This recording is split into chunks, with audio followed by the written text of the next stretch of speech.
Nah, menjalankan fungsinya itu seperti tubuh ya, tubuh fisik kita. Tubuh fisik kita ini terdiri banyak bagian ya, banyak bagian. Ada bagian yang di dalam dan juga di luar. Di dalam itu banyak organ-organ tubuh kita, kemudian di luar kita juga banyak organnya gitu ya. Nah, setiap bagian itu berfungsi, tidak bisa lepas sendiri-sendiri. Ya, semua saling bergantung satu dengan yang lain gitu ya. Saudara bisa bayangkan ya, kalau jantung bilang, "Ah, saya mau sendiri aja," terus keluar dari tubuh kita gitu ya. Masih bisa nggak tubuh itu berfungsi? Nggak mungkin bisa kan ya.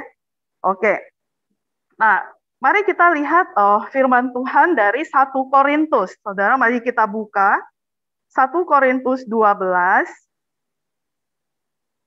1 Korintus 12 ayat 12 sampai 26, tapi kita tidak akan baca semua ayat ini ya. Saudara boleh perhatikan ayat-ayat ini. Nah, kita lihat poin yang pertama, bagaimana gereja berfungsi itu, bahwa gereja sebagai satu tubuh ya. Gereja sebagai satu tubuh. Yang di Zoom boleh berpindah ininya, slide-nya ya, silakan. Ya, gereja berfungsi, gereja sebagai satu tubuh. Boleh satu orang tolong baca ayatnya yang ke-12 sampai 14 dari tadi ya, dari 1 Korintus 12 tadi. Boleh bantu saya baca, silakan. Ayat 12, karena satu dan banyak, dan segala anggota itu saling banyak, merupakan satu tubuh dan satu Kristus. Sebab dalam satu roh kita semua, baik orang Yahudi maupun orang Yunani, baik Jauh maupun orang merdeka, telah dibaptis menjadi satu tubuh, dan kita semua diberi minum dari satu roh. Karena tubuh juga tidak terdiri dari satu anggota, tetapi atas banyak anggota. Oke, thank you, Miss Julie. Nah, saudara, kalau kita perhatikan ya, ayat 12 sampai 14 yang dibacakan di sini ya. Saudara lihat poin apa yang pengen disampaikan oleh Paulus di sini? Ada disampaikan di situ ya, tentang latar belakang yang berbeda, ya kan ya, orang Yahudi yang bukan Yahudi gitu ya. Nah, ini ingin mengingatkan kepada kita bahwa sekali lagi tubuh Kristus, gereja Tuhan itu adalah satu gitu ya, satu, tapi banyak bagiannya ya, banyak bagiannya. Dan anggota-anggotanya itu bisa yang beda latar belakang ya, kayak tubuh kita ini gitu ya, beda ya. Ada mulut, tangan, kaki, perut dan semuanya. Nah, semua sekali lagi bergantung sama satu sama lain, dan semua bagian itu tidak bisa berfungsi terlepas dari tubuh ya. Jadi nggak bisa, dia harus tetap melekat pada tubuh untuk dia berfungsi ya. Demikian dengan tubuh Kristus juga. Jadi dibandingkan dengan tubuh jasmani kita. Nah, saudara, ini mengingatkan kepada kita sekalian bahwa saudara dan saya sebagai anggota dari tubuh Kristus adalah kita harus menjaga kesatuan ini. Walaupun kita beda-beda di sini ya. Miss Yuli dari NTT, Pak Fikri itu dari Manado. Saya nggak tahu saudara-saudari di sini dari mana ya. Nias ya, saya suku Tionghoa ya. Nah, ada orang Batak juga ya, ada Julian dari Batak ya, ada Makassar ya. Nah, kita di sini dalam persekutuan yang kecil ini aja kita terdiri dari beragam begitu ya, banyak sekali gitu ya, beda-beda. Nah, bagaimana kita tetap nih dengan perbedaan ini kita tetap jaga kesatuan. Kita bukan hanya sekedar jaga, kita harus mengejarnya, kita harus mengusahakannya, mengusahakan apa? Kesatuan tersebut ya. Nah, saudara bisa bayangkan ya, kalau dalam tubuh kita, tangan musuhan sama kaki, gitu ya, mulut musuhan gitu ya, sama mata. Kira-kira apa yang terjadi? Kaki bilang, lo pergi sendiri deh ke toilet sana, kita musuhan gitu ya. Tangan bilang, gue mau cuci tangan di wastafel gitu. Nggak mungkin terjadi kan ya. Saudara pernah tahu penyakit autoimun? Pernah dengar autoimun? Autoimun itu apa? Autoimun pernah tahu? Saudara pernah tahu orang yang kena sakit lupus? Pernah tahu sakit lupus? Lupus itu yang saya tahu maksudnya ya, autoimun itu kalau nggak salah itu ada 100 lebih jenisnya, ya 100 lebih jenisnya. Autoimun itu adalah harusnya kan imun itu membuat tubuh kita kalau ada sesuatu yang akan musuh gitu ya dalam tanda kutip akan menyakiti tubuh kita, dia yang harusnya melawan gitu kan ya. Nah, autoimun, orang sakit autoimun itu ini imunnya itu yang nyerang tubuh sendiri gitu loh. Ya. Makanya ada yang kena lupus yang kena organ dalam, imun itu nyerang bagian ginjalnya, jantungnya gitu. Nyerang diri sendiri. Nah, kebayang ya, kalau tubuh Kristus, gereja Tuhan nggak ada kesatuan, saling misalnya ya, ada perpecahan gitu ya, merasa kita musuhan gitu ya. Karena saya orang Batak, saya hanya mau sama orang Batak saja, atau orang Tionghoa sama orang Tionghoa saja, kita musuhan. Bagaimana bisa terjadi persekutuan yang baik begitu ya? Nggak akan bisa baik ya. Oke, itu hal yang pertama ya. Dan kita lihat di sini berarti apa?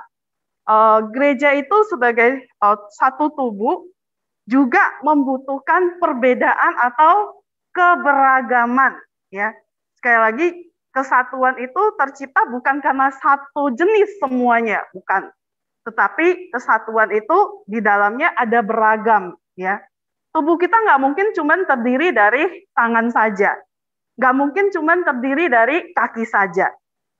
Ya, tubuh kita nggak mungkin terdiri hanya satu jenis ya, nggak mungkin gitu ya. Jadi tubuh Kristus itu juga demikian. Jadi membutuhkan keberagaman ya, keberagaman. Dan kita lihat bahwa perbedaan atau keberagaman ini membuat gereja atau tubuh Kristus itu jadi unik gitu ya, nggak kayak para church ya. Sempat dijelasin harusnya tentang para church itu apa ya. Para church itu misalnya kayak Perkantas atau LPMI ya. Itu lingkupnya lebih kecil ya. Biasanya pelayanannya itu keberagamannya itu lebih kecil lingkupnya. Misalnya kalau Perkantas dia hanya untuk siswa atau untuk mahasiswa saja gitu ya. Kalau gereja, dalam konteks gereja kita bicara tubuh Kristus, di dalamnya luas gitu ya, bukan hanya satu bagian tetapi terdiri dari banyak bagian ya. Kemudian yang selanjutnya, keberagaman di dalam tubuh Kristus itu juga menjadi semangat ya, dan juga tantangan bagi kita ya. Kita harus ingat bahwa Kristus itu mati menebus gerejanya itu bukan hanya satu bagian atau satu suku tertentu saja ya, tetapi dengan segala perbedaan yang ada, karunia-karunia yang ada, kita dipanggil, kita dipersatukan untuk mengasihi dan menghargai orang lain karena Kristus telah terlebih dahulu melakukannya bagi kita. Nah, yang selanjutnya, yang ketiga ya teman-teman, gereja berfungsi, tadi yang pertama ya, harus dalam kesatuan, yang kedua juga diperlukan keberagaman satu ya, tapi juga beragam di dalamnya. Yang ketiga, gereja berfungsi ketika setiap orang menggunakan karunia-Nya. Firman Tuhan bilang, masing-masing kita sebagai anak Tuhan paling enggak punya satu karunia gitu ya. Paling tidak ada satu karunia di dalam diri kita yang Tuhan berikan ya. Nah, saudara, kita lihat seperti tubuh jasmani kita berfungsi ketika semua bagian melakukan tugasnya. Nah, demikian juga ketika kita bicara tentang gereja menjalankan fungsinya adalah ketika saudara dan saya dengan karunia yang berbeda, kita mau pakai, kita mau gunakan karunia kita. Satu dengan yang lain karunianya nggak sama ya. Tadi saya Firman sama Hedi main musik ya. Dan tidak semua bisa main musik, benar nggak ya? Kemudian Pak Fikri mimpin di sini ya. Ada yang bagian ngatur ruangan tadi. Brian tuh datang dari jam 4:30 kalau nggak salah ya. sudah atur ini ya, persiapkan ruangan. Nah, tidak semua kita bisa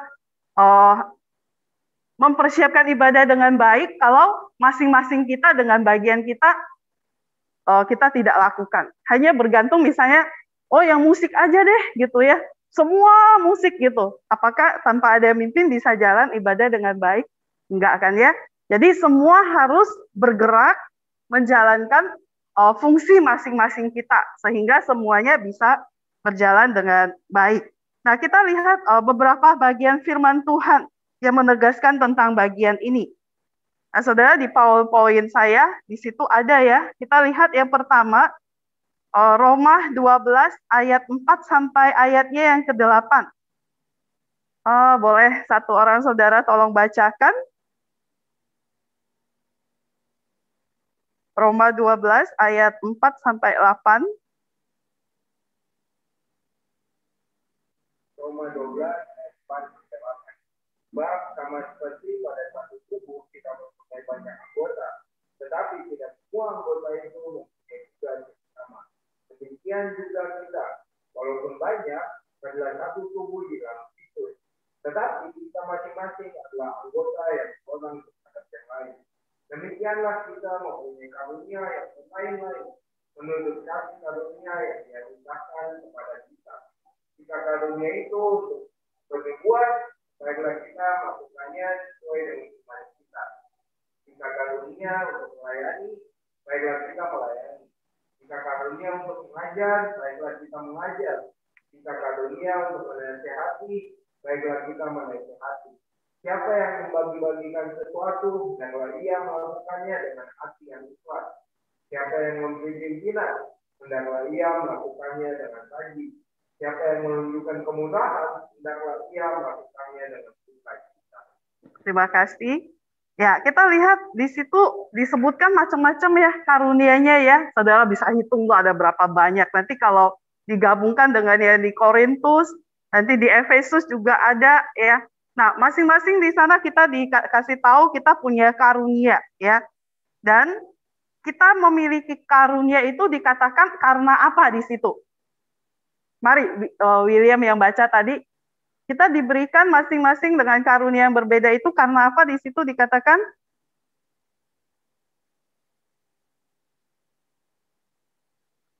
Ayatnya yang ke-6. Mempunyai karunia menurut kasih karunia. Iya. Oke, kita memiliki karunia itu adalah karena kasih karunia atau anugerah dari Tuhan ya. Nah, apa yang diperintahkan untuk kita lakukan dengan kasih karunia, dengan karunia yang berbeda itu? Kita diperintahkan untuk apa? Yang diulang-ulang sebut itu.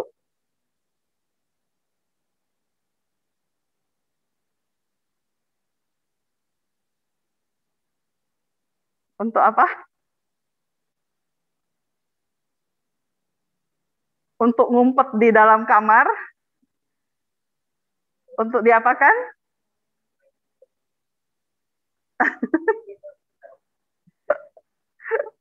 Untuk diapain? Ayo. Kan disebut toh, jika karunia menasehati, baiklah menasehati.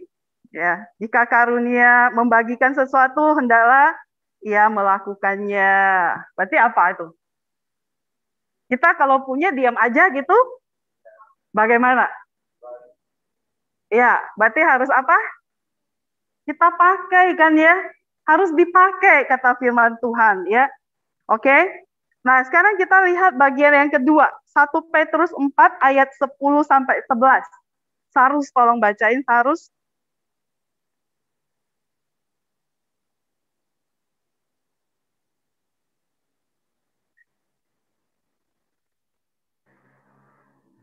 Satu Petrus 4 ayat 10 sampai 11.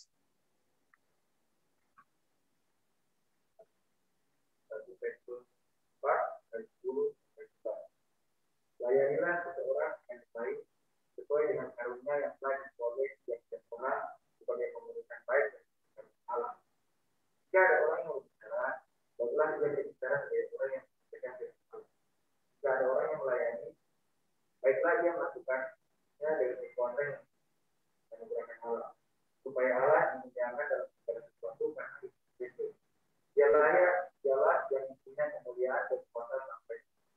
Oke, thank you Sarus. Nah, saudara sama ya disebutkan ya bahwa kita harus menggunakan karunia yang kita terima. Nah, sekarang pertanyaannya ya, apa sih yang diharapkan dari penggunaan karunia yang kita sudah dianugerahkan kepada kita itu? Apa yang diharapkan? Saudara perhatikan di ayat yang ke-10. Apa yang diharapkan? Julian senyum-senyum sepertinya dia sudah tahu. Gimana Julian? Saya suka sih itu loh, clue untuk menjawab di situ.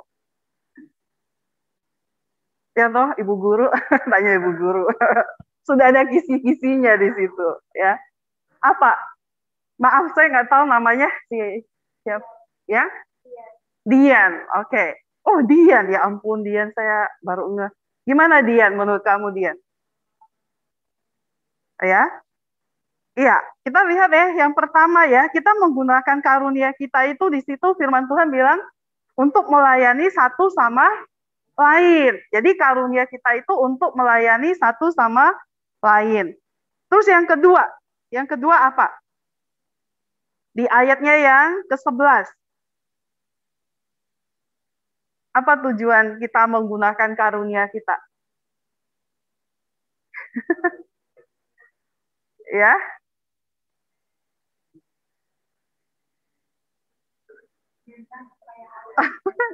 ya jangan kecil-kecil suaranya ya. Ini saya telinga ada headset, jadi saya nggak bisa dengar baik. Iya, betul ya. Supaya Tuhan dipermuliakan. Jadi ingat ya, Tuhan kasih karunia sama kita, kita harus pakai satu-satu yang kita punya ya, sebagaimana yang kita punya. Jangan menginginin yang kita nggak punya, kita mau pakai untuk bagaimana gitu kan ya.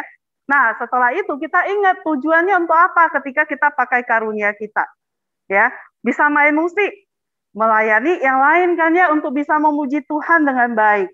Dan melalui permainan musik itu nama Tuhan yang dipermuliakan ya. Oke, kita lihat bagian firman Tuhan yang lain. 1 Korintus pasal yang ke-12 ayatnya yang ke-4 sampai ayatnya yang ke-7. Silakan satu orang lagi boleh tolong bacain. Di belakangnya Dian nih siapa ya? Christian. Silakan Christian. 1 Korintus 12 ayat 4 sampai 7. Ada beberapa karunia tapi satu roh, dan ada beberapa pelayanan tapi satu Tuhan, dan ada berbagai kekuatan ajaib, tetapi Allah adalah satu yang menggunakan semuanya dalam semua orang, tapi supaya tiap-tiap orang bisa menggunakan kenyataan roh untuk kepentingan. Oke, thank you Christian. Nah, dari bagian ini kita lihat ya, Paulus juga menunjukkan kepada kita apa sih alasannya setiap kita dikasih karunia ya? Apa alasannya? Saudara di ayatnya yang ke-7 apa? Siapa ini Selan? Ya. Billy. Oke, Billy. Saya ingat belakangnya, saya nggak ingat depannya, minta maaf. Silakan Billy. Ya, untuk kepentingan bersama gitu ya. Untuk kepentingan bersama, untuk kebaikan bersama ya. Yang memberikan keuntungan bukan hanya satu orang, tapi bahwa itu bisa dinikmati oleh semua orang ya.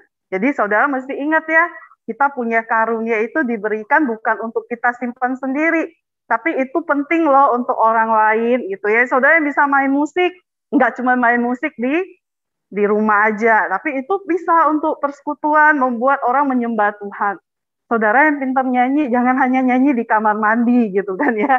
Jadi bisa pimpin nyanyi, membawa orang lain, memuji Tuhan, menyembah Tuhan dengan baik ya. Oke, dan lainnya ya, saya nggak bisa bahas satu-satu.